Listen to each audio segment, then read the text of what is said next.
So hello guys, welcome back to day by day classes. और आज का जो टॉपिक होने वाला है, टॉपिक क्या खैर ये होने वाला है, अपने सैंपल पेपर्स होने वाले हैं 2021 से लेकर 2022 तक। क्योंकि 2023 वाले बोर्ड में क्लास 10th के उसमें क्या होने वाला है, आपके प्रैक्टिकल एप्लीकेशन बेस्ड क्वेश्चंस ज्यादा आने वाले हैं। मतलब कि आपको एक रियल लाइफ एग्जांपल दे दिया जाएगा, सिचुएशन दे दी जाएगी और उसमें से आपको क्वेश्चंस पूछ लिया जाएगा कि आपका कौन सा कॉन्सेप्ट लग रहा है और वो लगाओ आप और उससे आप आंसर बताओ हमें। इस टाइप का रहेगा। तो इसमें ये प्रीवियस ईयर का ही है, तो इसमें उससे मिलते जुलते क्वेश्चंस हैं बहुत सारे, तो इसलिए मैंने ये सिलेक्ट किया है। तो बहुत ही सिंपल होने वाला है, इजी होने वाला है, क्योंकि ऑब्जेक्टिव टाइप क्वेश्चन है, 1 मार्कर होने वाला है, टिक द करेक्ट वाला है ना। तो उसी के साथ फिर चलते हैं अपने क्वेश्चन नंबर 1 पे, सेक्शन ए।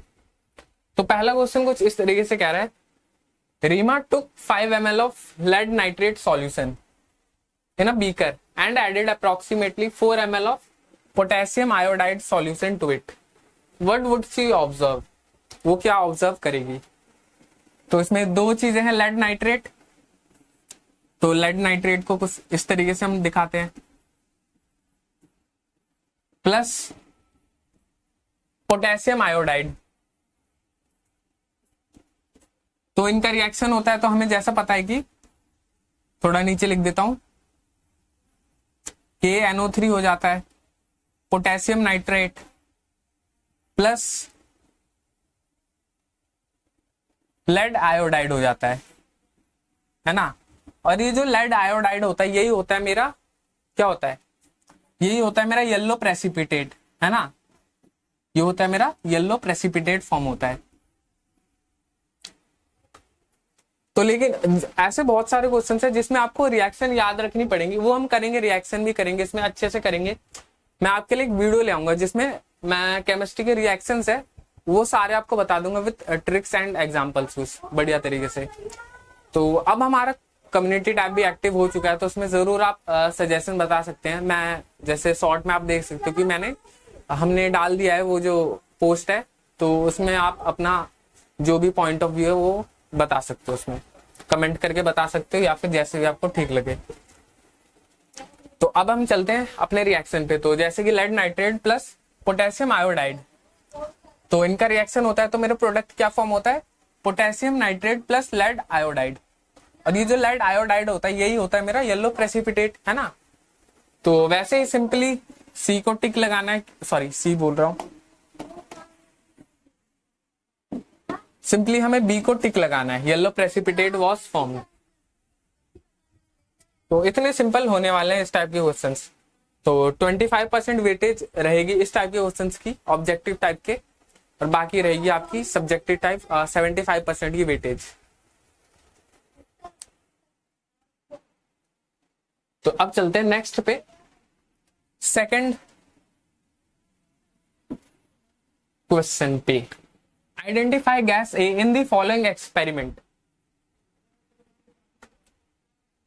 तो यहां पे एक स्टैंड है मेरा, और यहाँ पे एक टेस्ट ट्यूब है। अब इस टेस्ट ट्यूब में मेरी H2SO4 sulphuric acid plus zinc को डाल दिया इसमें, है ना। जिंक के छोटे छोटे टुकड़े करके इसमें डाल दिया है। इसमें कुछ रिएक्शन होगा। अब इसमें से जो गैस निकलेगी वो इसमें से पाइप से होते हुए बाहर निकलेगी, और इसके आगे मैंने एक कैंडल रख दिया है, ठीक है। अब क्या होगा, इसका रिएक्शन देखते हैं हम कैसे होने वाला है, किसके और किसके बीच का, जिंक प्लस सल्फ्यूरिक और acid, zinc plus sulphuric acid H2SO4। तो इसमें सिंपली डिस्प्लेसमेंट रिएक्शन होता है, ZnSO4 मेरा फॉर्म होता है, प्लस H2 गैस मेरी निकलती है, ठीक है। जिंक डिस्प्लेस कर देता है हाइड्रोजन को, डिस्प्लेसमेंट रिएक्शन हो गई। तो ZnSO4 प्लस H2 गैस, ये मेरी H2 गैस। तो यहां से जो ये बबल्स निकलेंगे ये क्या होंगे, H2 गैस होंगे, और एक पॉप साउंड देगा, और जिसकी वजह से मेरा जो कैंडल है वो जल जाएगा, ठीक है। Burning of gas A with a pop sound. तो इसमें सिंपली हमें हाइड्रोजन को टिक लगाना है। क्योंकि हाइड्रोजन हमारी लिबरेट हो रही है या फिर निकल रही है, प्रोड्यूस हो रही है। किसके रिएक्शन से? जिंक प्लस सल्फ्यूरिक एसिड, और सल्फ्यूरिक एसिड को हम लिखते हैं H2SO4।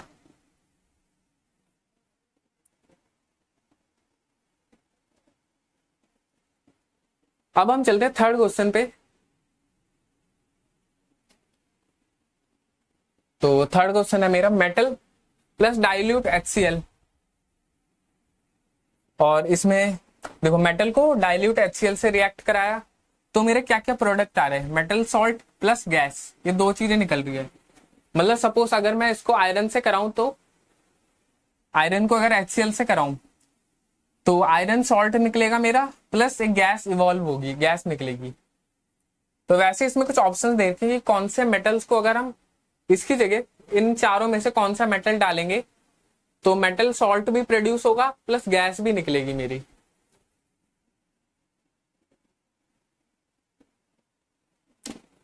ये है मेरी डाइल्यूट HCl, हाइड्रोक्लोरिक एसिड। तो इसमें देखो कॉपर, कॉपर नहीं हो सकता। क्यों नहीं हो सकता? क्योंकि कॉपर जो है वो डाइल्यूट HCl से रिएक्ट नहीं करती। कॉपर क्या है? थोड़ा लीस्ट रिएक्टिव मेटल है, रिएक्ट कम करता है, तो इसलिए कॉपर बाहर हो गया मेरा। अब मैग्नीशियम, आयरन। अब देखो मैग्नीशियम में क्या दिक्कत है? इसमें गैस निकल रही है, लेकिन इसमें क्या बोल रखे कि अगर हम मैग्नीशियम यूज करेंगे तो गैस नहीं निकलेगी, तो ये भी मेरा आउट रूल्ड हो गया, क्योंकि हमें गैस तो चाहिए ही चाहिए। तो ऐसा मेटल रखना पड़ेगा जिसमें से गैस निकले ही निकले। ऐसे मेरे पास तीन मेटल है, कॉपर, आयरन। देखो कॉपर के आगे गैस इवॉल्व यस लिख रखा है, आयरन के आगे गैस इवॉल्व यस लिख रखा है, जिंक के आगे यस लिख रखा है, बस मैग्नीशियम के आगे नो लिख रखा है। तो ये तो पहले से हटा दो इसको सिंपली। और कॉपर नहीं हो सकता क्योंकि कॉपर में मतलब कॉपर जो है मेरा डाइल्यूट HCl से रिएक्ट नहीं करता। लीस्ट रिएक्टिव मेटल है ये जो कॉपर होता है मेरा, मतलब रिएक्ट नहीं करता इतनी इजीली। तो इसलिए बचे हमारे दो, और दो दो के पेयर में ही हमें दे रखा है ऑप्शन। तो सेकंड और फोर्थ हमारे बच रहे थे, तो सेकंड एंड फोर्थ मेरा है डी। तो ये ऑप्शन मेरा करेक्ट है, डी, आयरन एंड जिंक। मतलब कि जब हम जिंक को HCl से रिएक्ट कराएंगे, जब हम जिंक को HCl से रिएक्ट कराएंगे तो मेरा सॉल्ट क्या निकलेगा? Zn क्लोराइड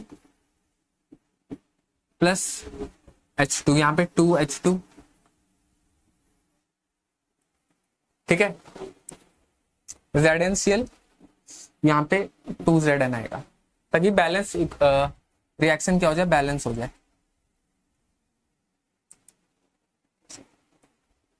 ठीक है, तो इस तरीके से ये बैलेंस भी हो गया और मेरी हाइड्रोजन गैस निकल के आ गई, जो कि ये मेरी गैस है, ये क्या निकलेगी? Hydrogen gas. तो इस तरीके से मेरे रिएक्शन होंगे। सेम आयरन के केस में भी सेम होगा, आयरन क्लोराइड निकलेगा प्लस H2 गैस निकलेगी। सिंपली आप करके देख सकते हो, इसमें कुछ है नहीं उतना। तो चलिए इसी के साथ चलते हैं हम आगे, फोर्थ पे चलते हैं अब हम। फोर्थ है मेरा विच of the following correctly represents balanced chemical reaction. तो बैलेंस्ड केमिकल रिएक्शन क्या होता है सबको पता होगा। जैसे अभी हमने ऊपर वाला हमने रिएक्शन था मेरा, उसको क्या किया हमने? बैलेंस किया। बैलेंस मतलब कि जो नंबर ऑफ एटम्स है वो इक्वल होने चाहिए, इस साइड भी और इस साइड भी। जैसे यहाँ पे इसको लेते हैं सपोज डी वाले को, Fe इसमें 3 है, ये जो 3 है ये एटम को रिप्रेजेंट करता है कि 3 एटम है मेरे फेरस के, आयरन के। और यहाँ पे H2O लिख रखा है, देखो H के नीचे 2 लिख रखा है, तो 2 एटम है, 2 H के, हाइड्रोजन के 2 एटम है, प्लस यहाँ पे 4 भी लिख रखा है, जो बड़ा लेटर है, ये बड़ा वाला 4 है। इसका मतलब क्या कि 4 2 से मल्टीप्लाई हो जाएगा, तो मेरा टोटल निकल के आएगा 8 एटम। मेरे हाइड्रोजन के कितने एटम है? 8 एटम। ऑक्सीजन, ऑक्सीजन के नीचे 1 लिख रखा है, कुछ नहीं होता तो 1 मानते, तो 1 into 4, ऑक्सीजन के कितने हैं मेरे? 4 एटम्स हैं। और फेरस के कितने हैं मेरे? 3 एटम्स हैं। और इस साइड देखें तो फेरस के 3 है, यहाँ पे 3 थे, फेरस के इधर 3 है, सही है। ऑक्सीजन के 4 हैं इधर, ऑक्सीजन के मेरे 4 थे, ये भी सही है। हाइड्रोजन के लेकिन 2 एटम है यहाँ पे, है ना, इधर 2 लिख रखा है, लेकिन इस साइड लेफ्ट साइड मेरा 8 थे, तो इसका मतलब ये रिएक्शन बैलेंस्ड नहीं है। वैसे ही यहाँ पे देखो, पहले मैं देख लेता हूँ सही कौन सा है, उसके बाद आउट रोल करेंगे। तो 3F यहाँ पे 3F है, हाइड्रोजन 8 है मेरा, तो यहाँ पे 4 है, ये भी नहीं ऑप्शन। यहाँ पे 8 हाइड्रोजन है, यहाँ पे 4, तो ये ऑप्शन ए सही है मेरा इसमें। अभी पहले इन दोनों को देखते हैं, बी और सी को, कि कैसे सही नहीं है। यहाँ पे 3 फेरस के हैं एटम, यहाँ पे भी 3 फेरस के एटम है, यहाँ पे 8 हाइड्रोजन के एटम है, 4 × 2 8 हो जाएगा, राइट। यहाँ पे भी 8 हाइड्रोजन के एटम है, और यहाँ पे ऑक्सीजन के 4 एटम है। एक मिनट, ये सही है शायद, ऊपर वाला फेरस, अच्छा सॉरी, यहाँ पे फेरस का सिंगल एटम है, देखो यहाँ पे मेरे से गलती हुई थोड़ी, यहाँ पे फेरस का सिंगल एटम है, लेकिन यहाँ पे फेरस के 3 एटम है, तो इसका मतलब आगे देखने की जरूरत ही नहीं है, तो ये भी मेरा आउटरोल्ड हो गया। सी को देख लेते हैं अब, फेरस के 3 एटम है, फेरस के 3 एटम है, ऑक्सीजन के इधर 4 एटम दे रखे हैं, लेकिन यहाँ पे 1 एटम है ऑक्सीजन का मेरा, तो ये भी आउटरोल्ड हो गया। तो यही बचा मेरा बी, जो कि सही है। देखो फेरस के 3 एटम, ऑक्सीजन के 4 एटम, इधर 1 है, 1 × 4 4 आ जाएगा। यहाँ पे 4 × 2 8 एटम है हाइड्रोजन के, और यहाँ पे 2 × 4 कितना होता है मेरा, 8 हो जाता है, राइट। तो ये हो गई मेरी बैलेंस्ड इक्वेशन। तो चलिए अब चलते हैं, तो बी ऑप्शन मेरा सही है।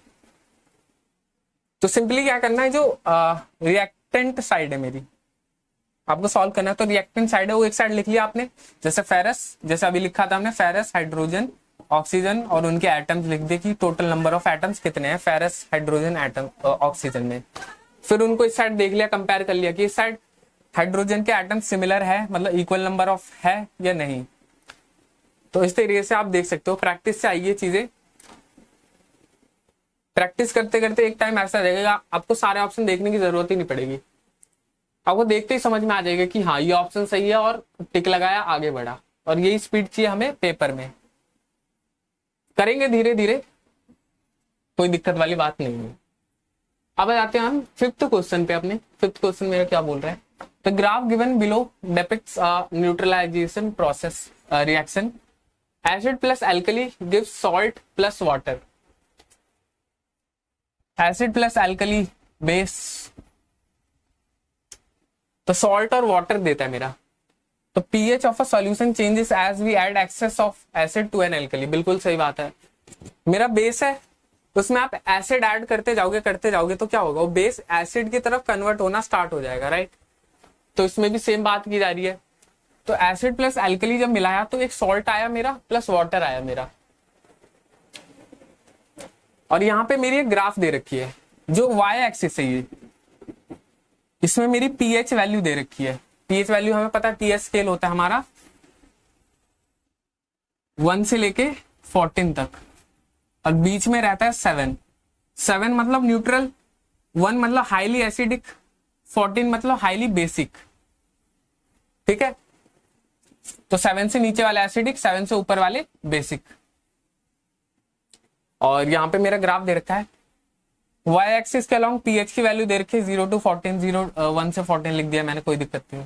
और बीच में 7 न्यूट्रल, और यहाँ पे लिख रखा है वॉल्यूम ऑफ एसिड एडेड, कि मेरे बेस में कितना एसिड मैंने ऐड किया है, कितना अमाउंट ऑफ एसिड मैंने ऐड किया है, तो वो उसकी बात की जा रही है इधर।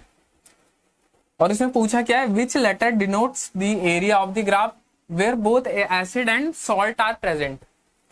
देखो इसको थोड़ा ना लॉजिक से करेंगे, इसमें ज्यादा को देखना ही नहीं है, सिंपल सा हल्का से दिमाग खुला रखना है कि एसिड की वैल्यू हमारी होती है इसके बीच में, 7 से लेके 1 के बीच में होती है एसिड की वैल्यू।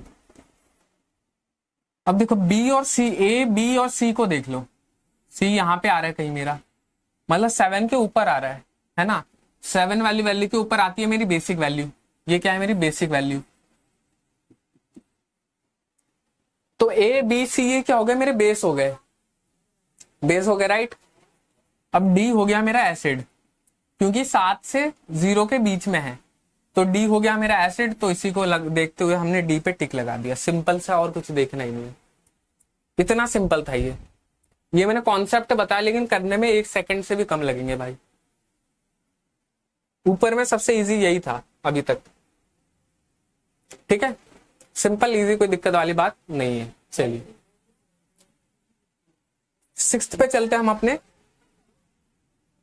हाँ, तो 6th मेरा है, in the reaction of iron with copper sulphate solution.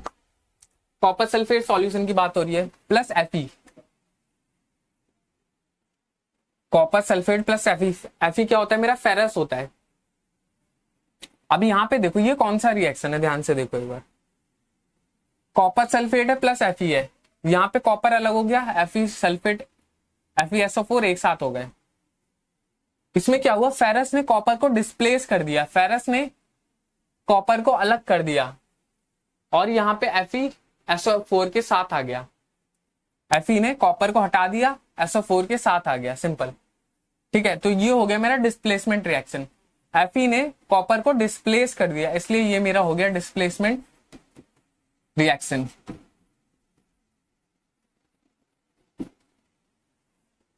तो इसमें पूछा गया which option in the given table correctly represents the substance oxidised and reducing agent. तो इसमें बताने की सब्सटेंस ऑक्सीडाइज्ड में कौन सी वैल्यू मेरी सही है और रिड्यूसिंग एजेंट में कौन सी वैल्यू मेरी सही है। देखो सब्सटेंस ऑक्सीडाइज्ड मतलब क्या होता है? मतलब कि ऐसा एलिमेंट जिसने ऑक्सीजन गेन कर लिया है, ऑक्सीजन गेन कर लिया तभी हम बोलेंगे कि सब्सटेंस ऑक्सीडाइज्ड है।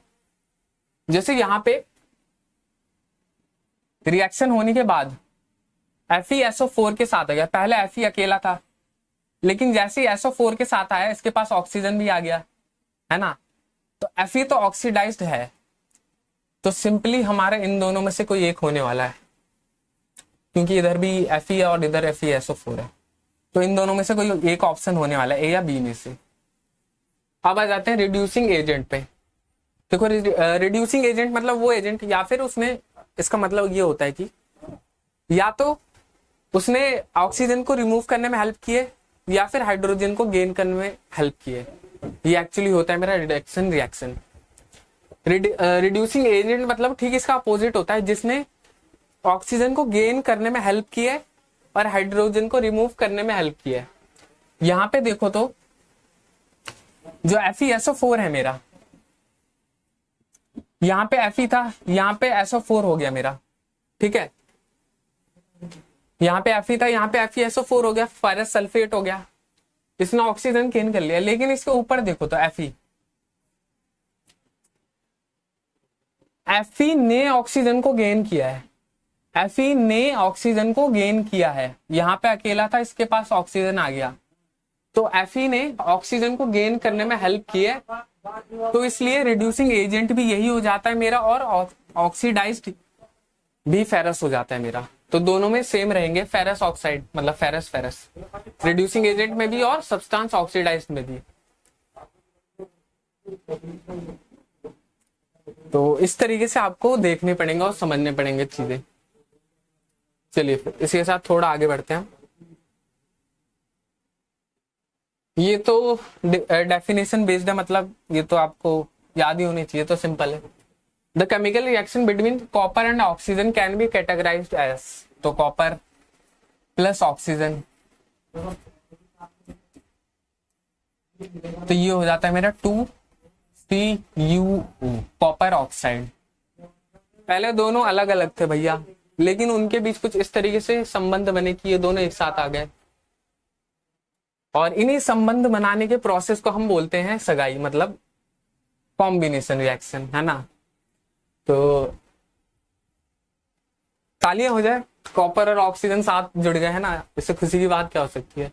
तो मैं चाहता हूं आप कमेंट में इन्हें बधाई दो, मैं चाहता हूं कमेंट में इनको बधाई दो कि शुभकामनाएं आपकी जोड़ी के लिए और आपकी आगे की लाइफ अच्छी बीते। चलिए इसे साथ चलते हैं हम नेक्स्ट पे। तो which of the 8th question है मेरा, विच of the following options correctly represents the parent acid and base of a calcium carbonate. तो यहां पे कुछ एसिड दे रखी है, HCl, H2SO3, H3PO3, H2SO4, parent base में NaOH, CaOH होल ट्वाइस। देखो कैल्शियम कार्बोनेट का फॉर्मूला याद है ना किसी को? सबको याद ही होगा, CaCO3 कैल्शियम कार्बोनेट। तो which of the following correctly represent the parent acid and parent base of a calcium carbonate? इसके लिए रिएक्शन आपको याद होनी चाहिए, इसके लिए खासकर। तो इसमें बेसिकली H2CO3 प्लस CaOH का रिएक्शन होता है, जिसमें मेरा कैल्शियम कार्बोनेट मेरा बेस निकल के आता है, मतलब सॉल्ट निकल के आता है। इसका रिएक्शन कुछ इस तरीके से होता है। इसको रेस करता हूं मैं कैल्शियम कार्बोनेट के फॉर्मूले को।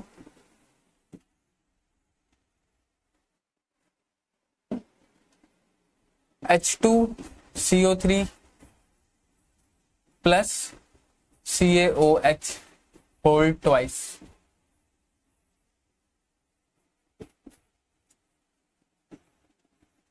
CaCO3, देखो कैल्शियम CO3, अब देखो H2O, तो यहाँ पे आ जाएगा मेरा प्लस 2H2O। देखो रिएक्शन बैलेंस है या नहीं?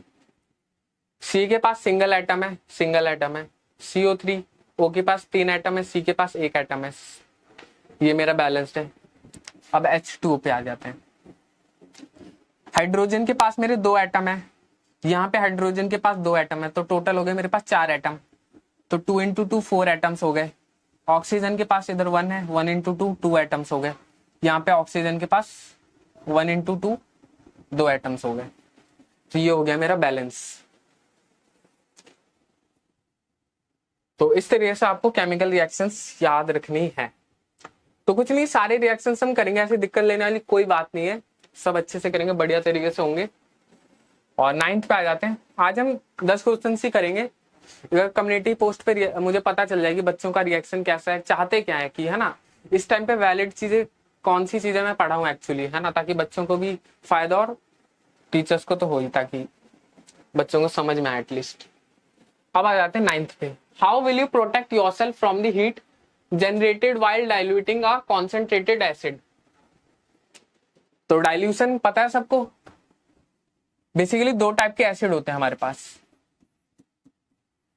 एक होता है मेरा कॉन्सेंट्रेटेड और दूसरा होता है मेरा डाइल्यूट। क्या डिफरेंस होता है इन दोनों में? कॉन्सेंट्रेटेड नाम से सुन रहा, कॉन्सेंट्रेटेड मतलब ज्यादा जम रखे हो एक जगह पे। कॉन्सेंट्रेटेड एसिड का मतलब ये होता है कि पर यूनिट वॉल्यूम में एसिड की मात्रा जो है वो ज्यादा है, ज्यादा वॉल्यूम में प्रेजेंट है, पर यूनिट वॉल्यूम में ज्यादा प्रेजेंट है मेरे एसिड। और वहीं पे डाइल्यूट पर यूनिट वॉल्यूम में कम अमाउंट में प्रेजेंट है मेरे एसिड।